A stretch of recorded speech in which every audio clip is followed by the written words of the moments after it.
New tonight, workers at a local restaurant are upset after it closed down because the employees say they wanted to unionize. Now they're protesting in downtown Nashville and demanding answers. Our Sharon Dankwa tells us employees showed up to work this week to find the restaurant closed.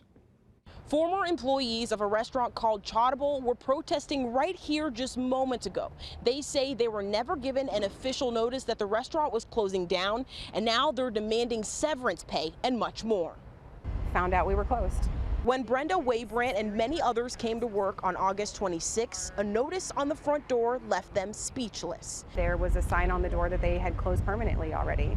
After months of working at the Chautauqua Indian restaurant on Charlotte Pike, Brenda says rumors started to spread of the restaurant relocating. As far as I know, there was a meeting earlier this week, and my coworkers were told that we could potentially be closing. The building had been put up for sublease, but they didn't have a timeline for it. It could be in a couple of days, a couple of weeks, or a couple of months. But 2 days later, the doors closed, and Paul Sponsler, a now former host at Chautauqua, says he heard the same statement.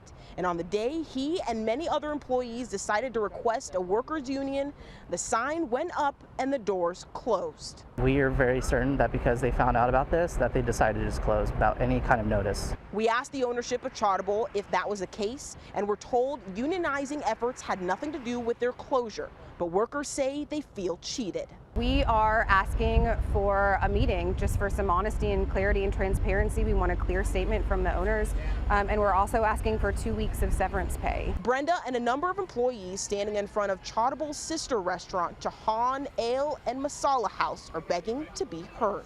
We put our financial security in somebody else's hands, and we deserve to know if that financial security is going to be shifted in any way, shape, or form.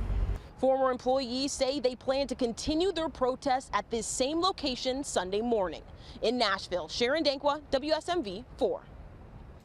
We reached out to the restaurant's ownership group. Here's what they tell us. Unionization efforts had nothing to do with the decision, they say. We support hospitality workers unequivocally and are providing a generous severance to all employees who qualify. Chautauqua has been such a source of joy for us, and we're hoping to find it a new home soon so we can welcome back our employees and customers, end quote.